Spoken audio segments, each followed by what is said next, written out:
오늘 말씀을 함께 찾아서 같이 봉독하도록 하겠습니다. 사도행전 21장 23절에서 26절, 신약성경 225페이지입니다. 사도행전 21장 23절에서 26절, 저와 여러분이 한 절씩 교독하도록 하겠습니다. 제가 먼저 읽겠습니다. 23절부터 26절입니다. 우리가 말하는 이대로 하라. 서원한 네 사람이 우리에게 있으니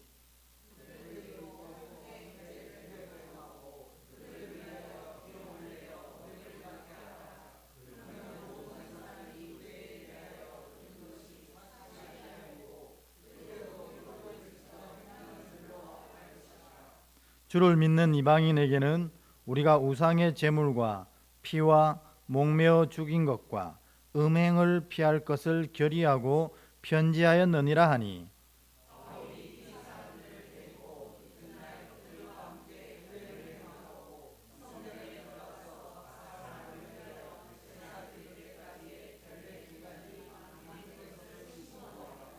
아멘.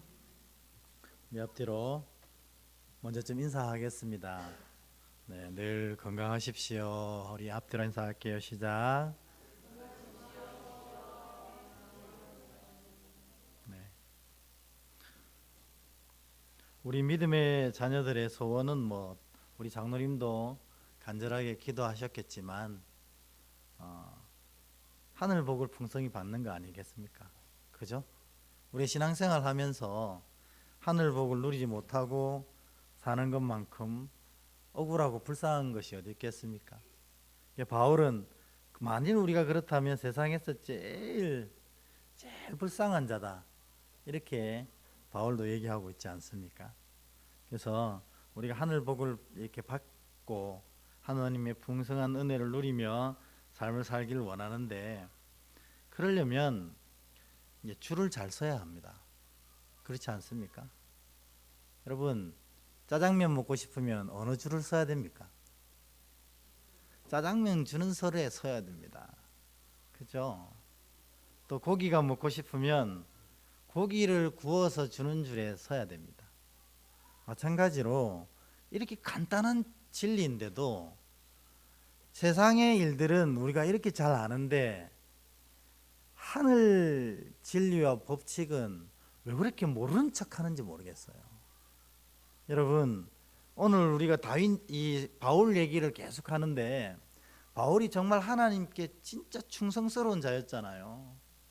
그래가지고 하나님이 바울을 얼마나 사랑하셨는지 살아있는 바울을 하늘에 우라노스에 2번이나 데려가셔서 구경시켜 주셨어요. 네가 이 충성을 다하고 나면 여기서 나와 함께 있을 것이다. 그리고 바울이 살아있을 때에 바울이 행했던 많은 능력들과 은혜들은 이루 말할 수가 없습니다. 저의 소원은 이 자리에 앉으신 여러분들이 바울이 누렸던 그 놀라운 은혜들, 그 하늘 복들을 다 누렸으면 좋겠습니다. 아멘이죠? 정말 아멘입니다.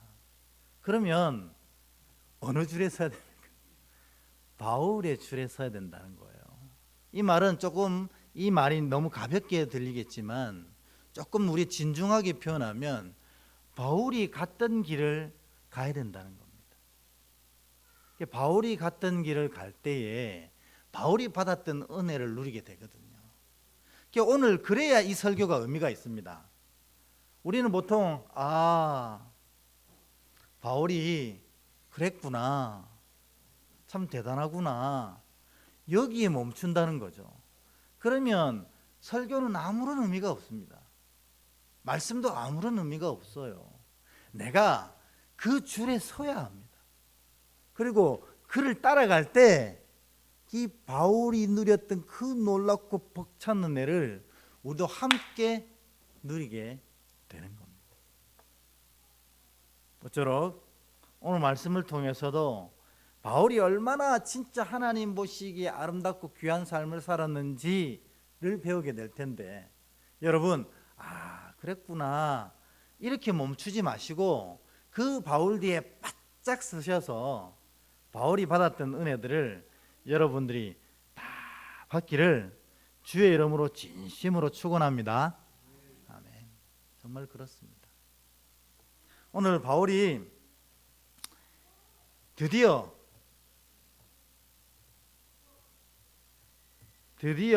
예루살렘에 도착합니다. 여러분, 이 예루살렘 바울이 어떤 예언을 들었어요?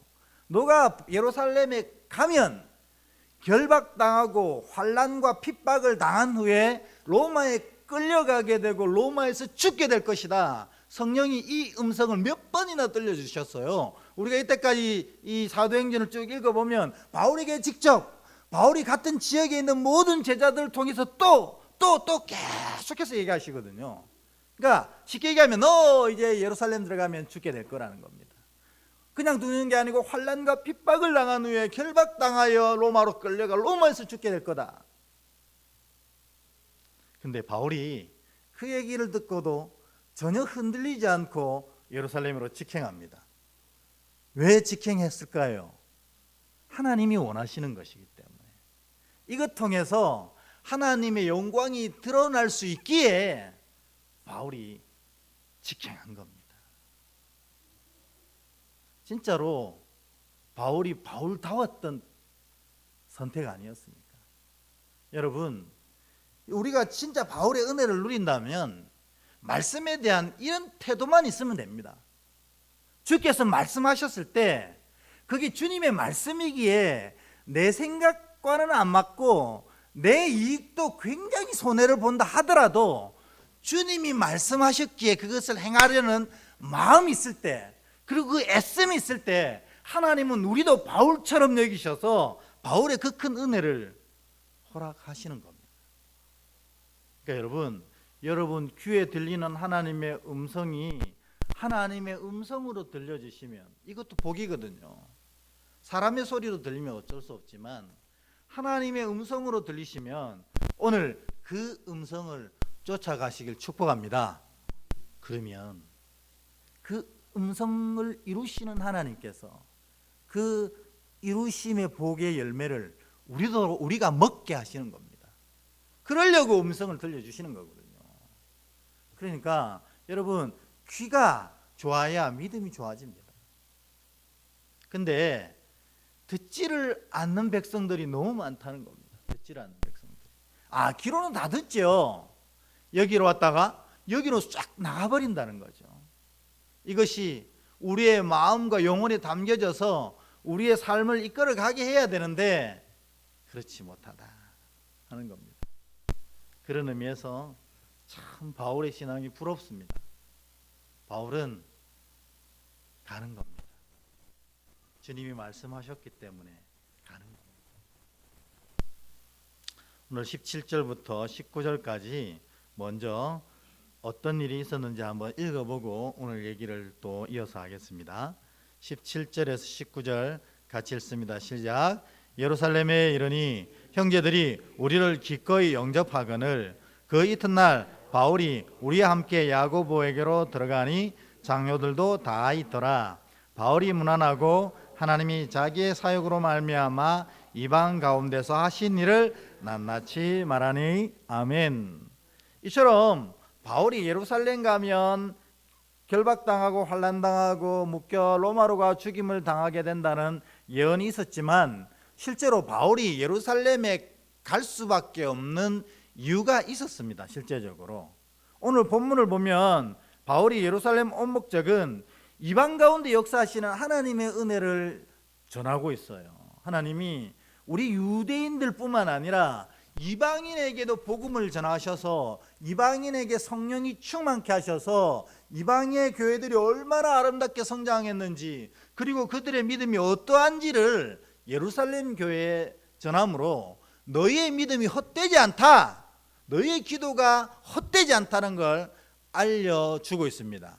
그런데 사실 오늘 사도행전에는 이 목적 말고 진짜 예루살렘에 들어간 목적이 있는데 그 목적이 잘 드러나지가 않습니다. 왜 그런지는 제가 조금 있다가 이 상황을 조금 설명해 보면 그게 이해가 됩니다. 그런데 예루살렘에 진짜 온 바울의 목적이 뭐냐면 사실은 예루살렘 교회가 너무너무 어렵고 힘들다는 소문이 이 아시아의 교회들에게 다 전달된 겁니다. 그러니까 사실 아시아 교회들도 그렇게 넉넉하진 않지만 우리의 믿음의 어머니 교회가 그렇게 힘들다고 하니 각 아시아 교회들이 다 연보를 함께 낸 겁니다. 우리로 치면 선교나 구제헌금을 다 낸 거예요. 그리고 이 선교와 구제헌금을 예루살렘 교회로 전달하는 사명을 바울에게 맡긴 겁니다. 그러니까 바울은 어쩔 수 없이 예루살렘에 들어갈 수밖에 없는 사명은 가지고 있습니다. 근데 오늘 본문에는 안 나와요. 그 이유는 조금 이따 설명하고 진짜로 그런 사명을 가지고 예루살렘에 들어갔는지를 확인을 좀 해보도록 하겠습니다. 로마서 15장 25절에서 27절에 보면 바울이 이 예루살렘 교회에 간 목적이 정확하게 드러납니다. 한번 우리 같이 읽어보겠습니다. 시작. 그러나 이제는 내가 성도를 섬기는 일로 예루살렘에 가노니 이는 마게도니아와 아가야 사람들이 예루살렘 성도 중 가난한 자들을 위하여 기쁘게 얼마를 연보하였음이라. 저희가 기뻐서 하였거니와 또한 저희는 그들에게 빚진 자니 만일 이방인들이 그들의 영적인 것을 나눠 가졌으면 육적인 것으로도 그들을 섬기는 것이 마땅하니라. 아멘. 요게 로마 교인들에게 이야기했던 바울이 예루살렘에 들어간 가장 중요한 목적이었어요. 뭐냐면 예루살렘 교회가 너무 가난한 성도들 때문에 힘들고 어려웠거든요. 이 얘기를 들은 이방 교회 사람들이 이 예루살렘 교회를 도우기 위해서 연보를 모은 겁니다. 구제금을 모은 거예요. 선교헌금을 모은 겁니다. 그래서 바울에게 이것을 좀 전달해 주십시오 하고 바울이 이 사명을 가지고 예루살렘 교회에 간 것입니다. 그런데 자, 여기 있습니다. 구제헌금 있으니 잘 쓰시오. 이렇게만 할 수 없잖아요. 그래서 이방 교회를 향한 이 선교의 역사와 은혜들을 이 야고보와 장로들에게, 야고보가 담임 목사님이었잖아요. 야고보와 장로들에게 이것을 잘 설명을 한 다음에 그리고 그 교회들이 이 예루살렘 교회를 위해서 이런 정성을 모았습니다 하고 드렸거든요. 근데 사도행전에 이게 드러나지 않는 이유가 있습니다. 왜냐하면 이걸 그렇게 기뻐하지 않았어요. 아니, 선교헌금, 구제헌금을 주는데 왜 기뻐하지 않느냐? 여기에 이 유대인들 마음 중심에 있는 유대인들의 깊은 이 관념들을 좀 이해를 하면 잘 알 수 있어요. 유대인들이 하나님께 기도할 때에 세 가지 감사를 꼭 드린다고 했거든요. 혹시 들어보셨어요? 모든 유대인들은 하나님께 맨 처음 기도할 때 뭐라고 기도하냐면 하나님, 물론 남자들에 해당됩니다. 하나님, 저를 남자로 태어나게 하셔서 감사합니다. 이게 첫 번째 유대인들의 기도였대요. 두 번째로 저를 여자로 태어나지 않게 하셔서 감사합니다. 이게 두 번째 기도였고, 세 번째 기도가 뭐냐면 저를 이방인으로 태어나지 않게 하셔서 감사합니다. 이게 유대인들이 하나님 앞에 드리는 가장 큰 세 가지 기도 중에 하나였대요.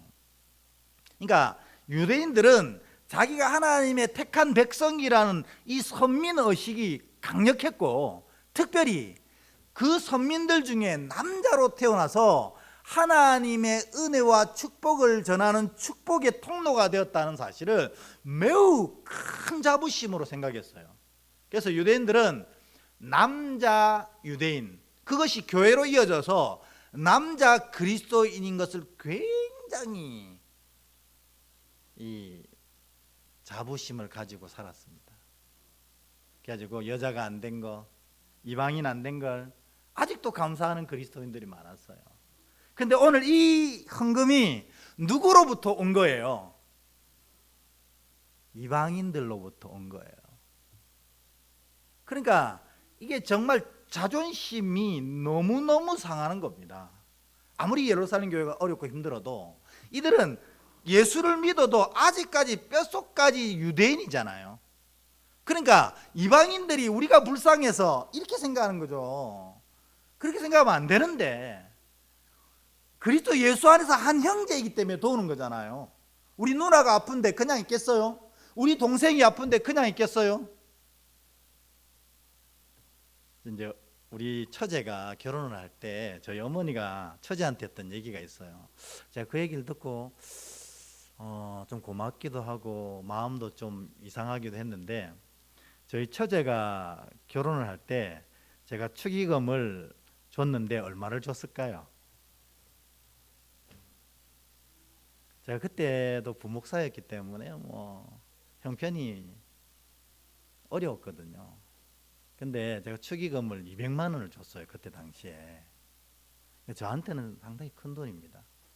근데 우리 어머니가 이거를 받고 처제한테 한 말이, 이거는 다른 사람이 2천만 원인 것 같다, 그렇게 얘기하셨어요. 그래서 제가 내 마음을 알아주는구나 하는데, 여러분, 이 이방 교회에서 예루살렘을 도우는 거는 그가 진짜로 돈이 많아서가 아니거든요. 여러분 잘 알잖아요. 진짜 형제이기 때문에, 진짜 자매이기 때문에 도우는 거였거든요. 자기 먹는 걸 줄이면서 도운 거예요. 근데 이 예루살렘 교회 교인들은 그것이 기분 나쁜 거예요. 왜냐하면 뭐든지 무슨 눈으로 안 봐서 그래요? 믿음의 눈으로 안 보고 세상적인 생각을 한 거예요. 우리가 그래도 예루살렘 교회 믿음의 어머니 교회고, 우리는 정통 유대인이고 하나님 모시기 진짜 합당한 복음의 자녀들인데, 아우 저 이방인들에게 이걸 받다니, 그걸 그 이방 교회가 준 거예요? 하나님이 주신 거예요? 하나님이 주셨잖아요. 그렇게 믿음으로 보지 못하는 겁니까? 그러니 기분 나쁜 거예요. 그러니까 사도행전에 이 예루살렘으로 바울이 온 진짜 이유에 대해서는 기록조차 하지 않는 겁니다. 기분 나쁜 거죠 뭐. 그런데 그걸 또 기분 나쁘다고 얘기 못 하잖아요. 우리가 좋은 일로 받았다고 생각했는데 기분 나쁘다 이렇게 얘기한다는 게 자기도 좀 용납이 안 되는 거예요. 이건 좀 말도 아닌 것 같고, 그러면 그냥 우리가 이 빚을 나중에 꼭 갚겠습니다 이러면 되는데, 이들이 꼭 정직하지 못한 거예요. 기분 나쁜데 그게 기분 나쁘다 소리 못하니까 다른 트집을 잡으려고 애를 쓰는 겁니다. 그러니까 바울이 율법을 무시한다 이런 얘기를 퍼뜨리는 겁니다. 진짜인지 한번 봅시다. 21절 우리 같이 한번 읽어보겠습니다. 시작. 내가 이방에 있는 모든 유대인을 가르치되 모세를 배반하고 아들들에게 할례를 행하지 말고 또 관습을 지키지 말라 한다 함을 그들이 들었도다. 이렇게 됩니다. 여러분, 이게 진짜 사실입니까? 아니거든요. 디모데에게는 영적인 아들이 있었는데 그의 이름이 누구예요? 디모데가 아니고 바울에게 영적인 아들이 있었는데 답부터 말했네요. 디모데잖아요. 그 디모데를 할례시킨 게 누굽니까? 바울이거든요. 바울이 율법을 무시하지 않았어요. 근데 복음을 율법이 무시하면 그걸 가만두지 않았어요. 어디서 율법이 복음? 율법은 너희가 죄인임을 깨닫게 할 뿐이지 너희를 죄에서 구원시켰느냐는 거죠. 너희를 죄에서 구원한 건 오직 복음뿐이다 이렇게 선언한 겁니다. 그때만 바울이 좀 흥분했거든요. 그 외에 바울은 율법을 착실히 지켰던 사람입니다. 그런데 이게 자존심이 다른 데 상해놓는데 그게 자존심 상한다고 못하고 엉뚱한 트집을 잡으려 하다 보니 바울은 이방인 선교를 하면서 이방인들에게 율법을 지키지 말라고 하더라 하는 이 카더라 버전을 퍼뜨리는 겁니다. 그래가지고 예루살렘 교회가 바울이 선한 의도와 선한 이 선교 헌금을 가지고 왔는데도 반응이 영 좋지 않았어요. 이 사실을 이 예루살렘 교회 장로들이 모르지 않았습니다. 그러니까 바울을 아끼는 마음으로 장로들이 바울에게 권면한 구절이 그 다음 구절 22절부터 24절까지라는 겁니다. 장로들이 바울에게 어떤 권면을 했는지 우리 한번 읽어보겠습니다. 시작. 그러면 어찌할꼬? 그들이 필연 그대가 온 것을 들으리니 우리가 말하는 이대로 하라. 서원한 네 사람이 우리에게 있으니 그들을 데리고 함께 결례를 행하고 그들을 위하여 비용을 내어 머리를 깎게 하라. 그러면 모든 사람이 그대에 대하여 들은 것이 사실이 아니고 그대도 율법을 지켜 행하는 줄로 알 것이라. 아멘. 장로님들이 이 바울에 대한 소문이 너무 안 좋은데 바울은 실제로 그렇지 않다는 걸 장로님들 잘 알거든요. 그리고 하나님 성령께서 바울과 어떤 역사를 하셨는지도 잘 알았어요. 그런데 교인들은 자존심 상해 놓으니 그런 얘기를 자꾸 퍼뜨리니까 바울에게 이렇게 좀 하면 어떻겠느냐 하는 거예요. 뭐냐면 지금 예루살렘 교회에 서원한 사람이 4명이 있대요. 우리 서원인 한 사람은 뭐예요? 나실인이 됐다 하는 거잖아요. 하나님께 자기 인생을 바친 사람이 4명 있는 거예요. 이 4명이 그 나실인으로 서원하고 나서 예를 치르는 기간이 있어요. 그 기간 동안에 드는 비용이 있지 않습니까? 왜냐하면 하나님께만 집중하니 먹고 살 수 없잖아요. 그러니까 이들이 먹고 살 비용이 필요한데 바울 당신이 선교헌금을 가져왔으니 그 중에 일부를 이들이 그 예를 치룰 수 있도록 하는 비용으로 좀 내면 어떻소? 이렇게 제안하는 겁니다. 그러니까 율법을 지키는 데에 당신이 좀 도움을 주라는 거죠. 저는 이 구절 딱 읽고 아이고야 큰일 났다. 이 바울도 불같은 성격에 율법을 지키라고 하면 난리 나지 않겠나 좀 불안했어요. 왜냐하면 이 바울이 정말 옳다 이러면 생명도 아끼지 않는 자였거든요. 생명도. 그래서 저는 예전에도 이 율법 논쟁 때문에 바울이 너희가 그토록 할례를 중요하게 여기면 사실 진짜 할례는 마음의 할례를 받아야 된다 이렇게 했거든요. 그러니까 우리의 마음이 더러운 것이 세워지고 우리 마음에 하나님 보시기에 합당해야 그게 진짜 할례지. 그깟 표피 조금 자르는 게 그게 뭐가 중요하냐. 정말 그게 중요하면 바울 이게 편에 밑둥까지 잘라뿌라 이렇게 써놨거든요. 우리나라 번역으로는 좀 부드럽게 써놨지만 원어에 보면 밑둥까지 잘라라 이렇게 얘기했어요. 그렇게 중요하면 전 바울이 이 얘기를 듣고 또 바르르 해가지고 너희가 아직도 율법에 매여 있느냐 하고 난리가 날 줄 알았어요. 근데 바울의 대답은 전혀 그렇지가 않았습니다. 26절에 보면 바울이 이렇게 대답합니다. 같이 읽습니다. 시작. 바울이 이 사람들을 데리고 이튿날 그들과 함께 결례를 행하고 성전에 들어가서 각 사람을 위하여 제사 드릴 때까지의 결례 기간이 만기된 것을 신고하니라. 아멘. 장로들의 제안을 받고 이 나실인 4명을 도와준 거예요. 바울이 왜 이랬을까? 고린도 9장 19절에서 23절에 그 이유가 정확하게 표현되어 있습니다. 바울이 이렇게 한 이유. 바울은 항상 그렇게 했어요, 사실은. 그래서 그 이유가 뭔지 우리 한번 읽어보도록 하겠습니다. 저와 여러분이 한 절씩 교독하고 마지막 23절은 같이 읽겠습니다. 제가 먼저 읽을게요. 내가 모든 사람에게서 자유로우나 스스로 모든 사람에게 종이 된 것은 더 많은 사람을 얻고자 함이라.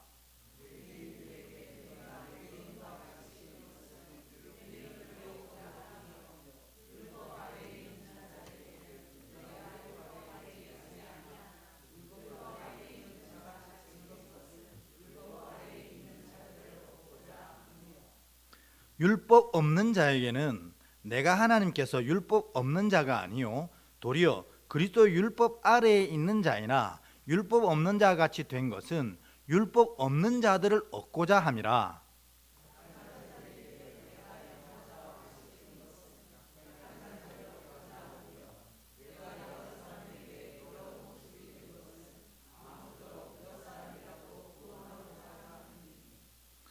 함께 읽겠습니다. 시작. 내가 복음을 위하여 모든 것을 행함은 복음에 참여하고자 함이라. 아멘. 바울은 항상 그랬습니다. 헬라인에게 가면 그는 철저하게 헬라인이 됐어요. 왜 그럴까요? 자기가 헬라인 되고 싶어서요? 아니거든요. 이 헬라인을 뭐 하려고? 구원하려고. 유대인을 만나면 철저하게 유대인 됐어요. 자기가 유대인인 걸 자랑스러워해서 아닙니다. 이 유대인을 얻고자 함이라 그랬어요. 율법 아래에 있는 자들은 자신이 율법을 철저히 지켜갔어요. 왜냐하면 율법 아래에 있는 자들을 잃어버리지 않고 복음으로 돌아오게 하려고. 율법 없는 자에게는 자기가 율법에서 온전히 자유한 자처럼 행동했어요. 왜? 율법에 갇혀서 복음을 모를까 봐 아예 율법 없는 자처럼 행동했다는 거예요. 바울은 자기가 없었어요. 그래서 뭐예요? 나의 나 된 것은 오로지 주의 은혜고 나는 죽었고 누가 산다고요? 갈라디아 2장 20절에 그리스도께서 사신다 이렇게 선언하는 겁니다. 이게 바로 바울의 믿음의 태도였습니다. 그는 너무 카멜레온처럼 계속 바뀌는 거 아니냐, 그런 욕이 아무런 의미가 없었어요. 그를 통해서 누군가가 복음에 참여하는 자가 되면, 내가 그를 복음으로 이끌 수만 있다면 죄인이라도 좋고 이방인이라도 좋고 바바리안인이라도 좋고 나를 뭐라고 욕해도 상관없다는 거죠. 그가 구원만 받을 수만 있다면. 이게 바울의 태도였어요. 그러니까 오늘 이 예루살렘 교회 도우러 갔는데 예루살렘 교회가 자기를 막 싫어하는 거예요. 왜 싫어하냐면 자존심이 상해 있었는데 그걸 바로 얘기 못하니까 바울이 율법을 안 지키는 자다 이렇게 막 소문을 퍼뜨리는 겁니다. 그러니까 바울이요, 이 예루살렘 교회가 무너져 가는 것을 용납이 안 되는 거예요. 그래서 그들의 얘기가 아니라는 것을 증명하기 위해서 철저히 율법을 지키는 자로 살아가는 겁니다. 그러니 어떻게 돼요? 예루살렘 교회가 흔들렸던 모든 것이 잠잠해지는 것입니다. 이게 진짜 믿음의 사람들이 하는 믿음의 행동 아닙니까? 내가 좀 욕 들으면 어때요? 우리가 요즘 청년들이 하는 말처럼 할만하안 아닙니까? 맞죠? 할 말은 많지만 하지 않는다. 왜 그렇게 합니까? 왜요?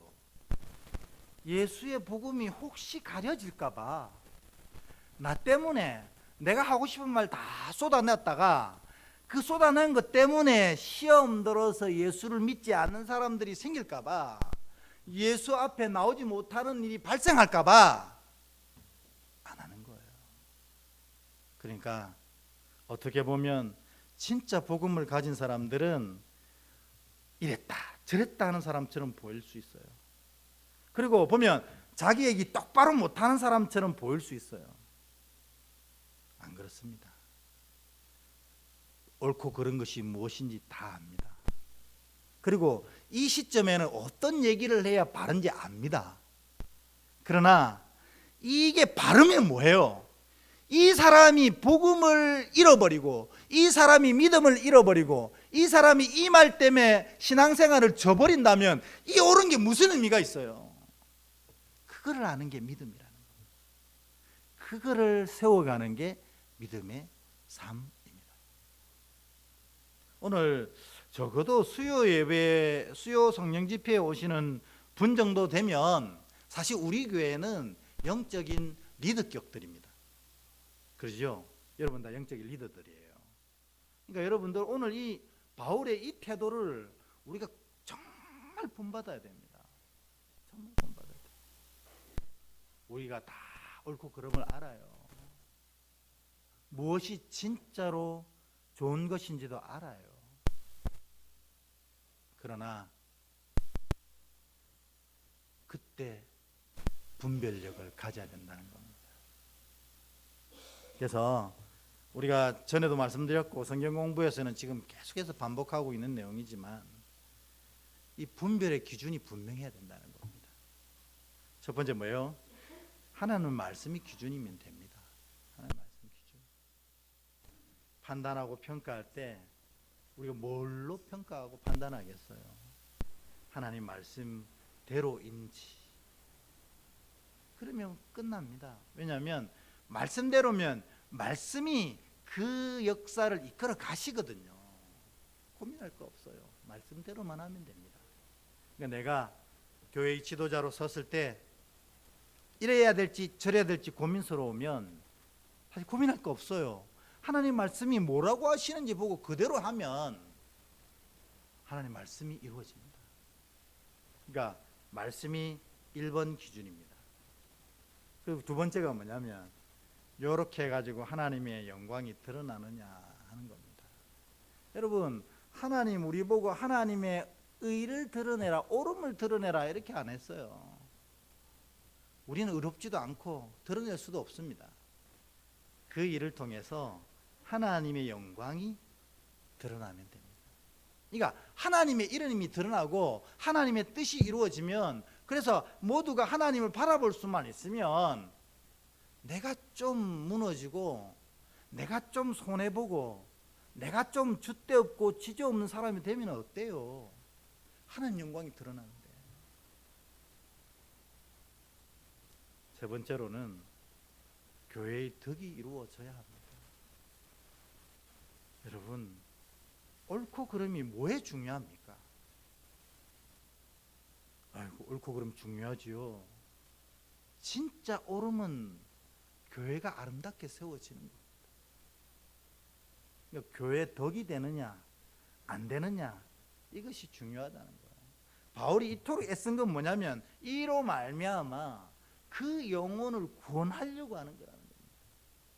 그러니까 여러분, 적어도 우리가 이 수요 성령 집회에 참여한 분들 정도 되면은 이 네 가지 기준이 분명히 자리 잡혀야 하고, 그래서 교회 우리를 통해서 하나님의 영광이 드러나고 교회의 덕이 이루어지고 영혼이 구원받는 그런 결정을 만들어내는 자들이 되어야 되는 겁니다.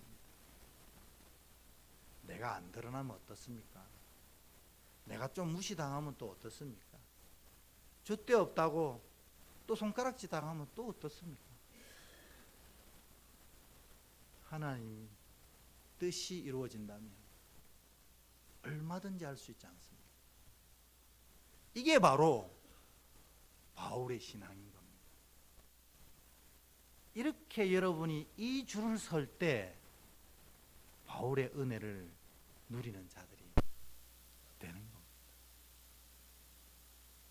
오늘 이 네 가지 기준이 여러분 마음속에 다 자리하셔서 여러분 때문에 하나님의 말씀이 이루어지고 여러분 때문에 하나님의 영광이 드러나고 여러분 때문에 교회가 덕으로 아름답게 세워지고 여러분 때문에 영혼이 구원을 받는 그런 놀라운 은혜를 만들어가는 바울 같은 믿음의 백성 되시기를 주의 이름으로 축복합니다.